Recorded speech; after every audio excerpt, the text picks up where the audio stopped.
जलन। ममता बहुत ही सीधी और प्यारी लड़की थी। वहीं सुनील एक सरल और आगे बढ़ने की सोच रखने वाला लड़का। सुनील, बेटा सुनील कहाँ है? अरे जरा एक गिलास पानी तो दे दो। हाँ माँ, अभी आया। क्या माँ, पानी तेरे सर के पास ही तो रखा है। क्या हो गया है, तबीयत खराब है क्या?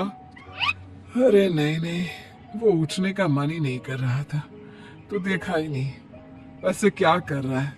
यहाँ बैठना मेरे पास। माँ पढ़ रहा था। वो कहना नौकरी में तो वक्त नहीं मिलता, अब ऑफिस से घर आकर ही तो वक्त मिलता है। अच्छा अच्छा ठीक है, पढ़ ले जा बेटा। सुनील पढ़ लिख कर और आगे बढ़ना चाहता था, लेकिन माँ की तबीयत खराब देखकर सोचता है कि शादी ही कर ले। कब तक माँ का ख्याल वो अकेले रख पाएगा? तो एक दिन। माँ, ये ममता है, मैंने इससे शादी कर ली है। तुम्हारी तबीयत भी ठीक नहीं रहती, तो मैंने सोचा शादी कर लेता हूँ। घर संभालने वाली और तुम्हें संभालने वाली कोई आ जाएगी तो अच्छा रहेगा। माँ अचानक से सामने बहू देखकर हैरान रह जाती है। बेटा, ये क्या बात होती है? न बैंड, न बाजा, न दहेज, न शगुन, ऐसा कैसे बहू आ गई? माँ तू तो जानती है, मैं नौकरी के साथ पढ़ाई कर रहा हूँ, तो कहाँ से इतना पैसा बचा पाता कि धूमधाम से शादी करता। वैसे भी माँ, लोग तो आकर खाकर निकल जाएंगे, इसलिए बस वैसे ही। माँ जी, मैं आपका ख्याल रखूंगी। वैसे भी ये आगे की पढ़ाई कर रहे हैं, अच्छा कुछ कर गए तो सबके दिन फिर से अच्छे आ जाएंगे। सास को ममता की बात ठीक तो लगती है, लेकिन मन में कहीं ना कहीं लगता है कि कहीं बहू बेटे को लेकर फुर्र ना हो जाए और फिर तो वो रह जाएगी अकेली। बेटा देख, मेरा जो कुछ भी है वो सुनील ही है, और सुनील का भी अब इस दुनिया में मैं ही हूँ और कोई नहीं। क्या सुनील? बिल्कुल माँ, लेकिन आज से ममता भी मेरे जीवन का अहम हिस्सा है, जैसे तू है। सास को बड़ा बुरा लगता है कि उसकी सल्तनत में कोई और हिस्सेदार कैसे हो सकता है। कैसे कोई और उसके 30 साल की बेटे की जिंदगी में अचानक से आकर बराबर का हिस्सेदार बन सकता है। देख बहू, मैं भले थोड़ा बीमार रहती हूँ, लेकिन इसका मतलब यह नहीं कि घर की चीजों में मेरा कंट्रोल खत्म हो गया है। मैं आज भी इस घर की रानी हूँ, समझी? बेटा सोचता है कि ये माँ को अचानक से क्या हो गया। कल तक जो माँ कहती थी कि जिंदगी का कोई भरोसा नहीं, वो अचानक से जंग के मैदान की झांसी की रानी कैसे बन गई। माँ क्या हो गया है? सब ठीक है ना? अचानक कैसी बात कर रही हो? ममता का आज पहला दिन है, स्वागत करो उसका। आसपास की आंटियों को बुलाओ, नई दुल्हन की मुंह दिखाए करवाओ। खैर, सास सास होने का फर्ज निभाती है और बाद में एक सहेली के साथ बाहर निकल जाती है। क्यों नहीं बताया नहीं कि बेटे का ब्याह कर रही हो? वैसे तो सारा दिन हम ही में घुसी रहती हो। अरे मुझे भी तो अभी पता चला, यूं अचानक सर पर लेकर आ गया। कहता है बहू है माँ तुम्हारी। अब इसको भी इतना ही मैं प्यार करता हूँ जितना तुझे करता हूँ। लो जी, ये क्या बात हो गई? क्यों इतना प्यार करता है? अरे माँ का प्यार तो ज्यादा होता है। अब उसको तो कोई दूसरा पति मिल सकता है, लेकिन तुम ही बताओ, क्या माँ की ममता किसी और की हो सकती है? ना जी ना, बेटे को समझाओ ये बात। अरे क्या समझाऊं, मुझे तो खुद ही समझ में नहीं आ रहा कि क्या हो रहा है। जो बेटा कल तक माँ माँ करता था, अचानक से बीवी बीवी का राग आलाप रहा है। देखा, उसकी बीवी ना सुंदर और जवान है। सुंदरता के आगे तो एक से एक नहीं टिके, तो तेरा बेटा किस खेत की मूली है? सास को भी समझ में आ जाता है कि बहू की सुंदरता के आगे माँ का प्यार किसी काम का नहीं। उधर बीवी, ए जी, अम्मा जी सहेलियों को छोड़ने गई थी, अभी तक आई नहीं, हम देख आए क्या? अरे रहने दो ना, आ जाएंगी। कहाँ जाएगी, उनकी आदत है, एक बार जाती है तो पूरी पंचायत खत्म करके ही आती है। अच्छा ही है, खाना वाना खा कर गई होगी। छोड़ो ना, घूमेगी तो खाना पचेगा, नहीं तो ऐसे ही खाट पकड़ लेगी। बहू भी शांत हो जाती है। उधर सास सोचती है कि आज थोड़ा देर से ही घर जाती हूँ, जब बेटा परेशान होकर ढूंढेगा तब मजा आएगा। बीवी को खुद ही पता चल जाएगा कि माँ के आगे उसकी दाल नहीं गलेगी। लेकिन वहीं दूसरी ओर घर पर, ए जी, माँ जी अभी भी नहीं आई। हमको तो घबराहट हो रही है कि क्या करे, जाकर पता करे किसी के घर। अच्छा, कहाँ जाओगी ये भी बता दो। पहला दिन है तुम्हारा इस घर में, और एक ही दिन में मोहल्ला छानोगी क्या? हाँ तो आप भी तो नहीं जा रहे हैं ना, हमको फिक्र हो रही है। अरे यार, ये रोज का है अम्मा का, खाओ और सो जाओ। बस फिर क्या था, बेटा बहू खाना खाते हैं और कमरे में सोने चले जाते हैं। उधर जब सास को कोई देखने नहीं आता तो वो हार कर घर आ जाती है, जहां वो देखती है कि सारे घर की लाइट्स बंद है। सास को गुस्सा आता है। बहू, ममता बहू कहाँ हो? लेकिन सारे दिन की थकी बहू को ऐसी नींद आती है जैसे किसी ने भांग की गोली खिला दी हो।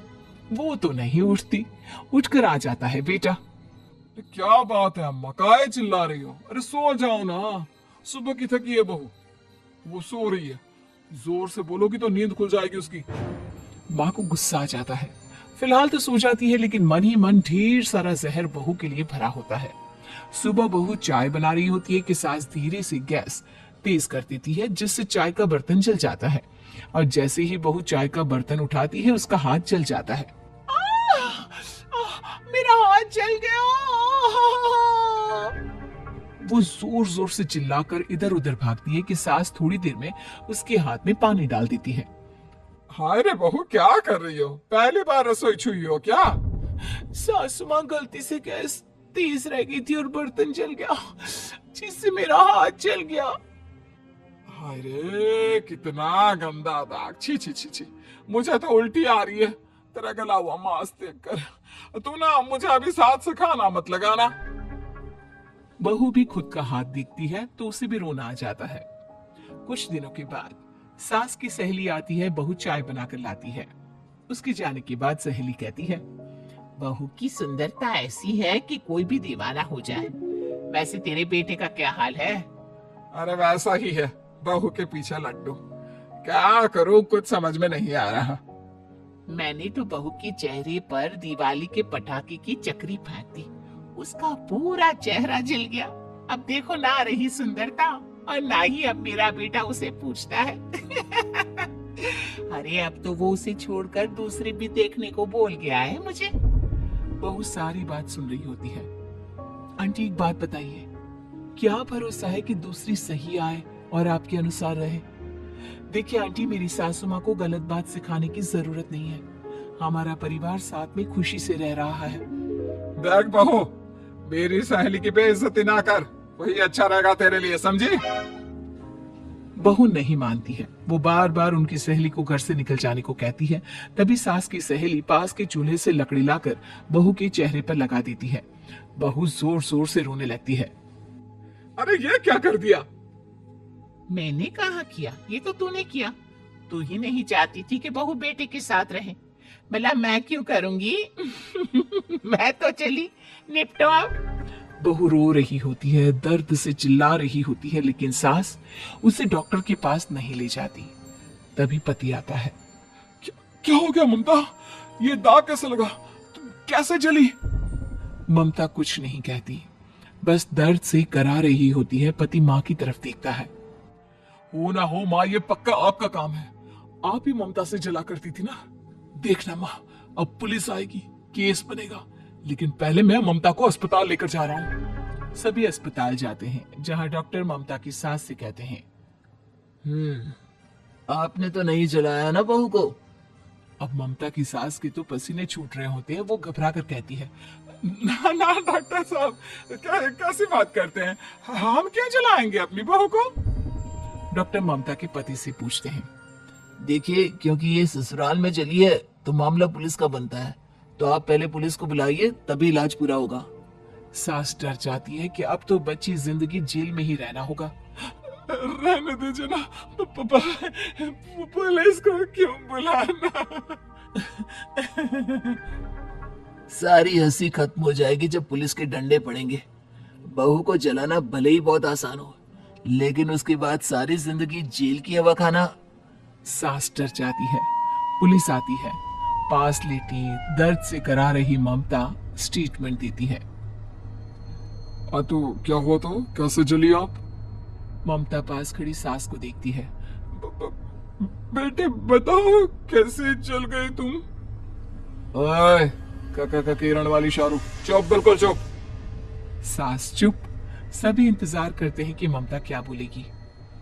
जी मैं खाना बना रही थी, लकड़ी उड़कर मेरे ऊपर गिर गई और मैं जल गई। सास बहू की बात सुनकर रोने लगती है। देखा माँ, कितनी समझदार है ममता। ये चाहती तो, हाँ बेटा, ये चाहती तो मैं आज जेल में होती। मुझे माफ कर दे। मैं आगे से अभी कभी ऐसा नहीं करूंगी। बहू के साथ मिलकर रहूंगी। मुझे माफ कर दे।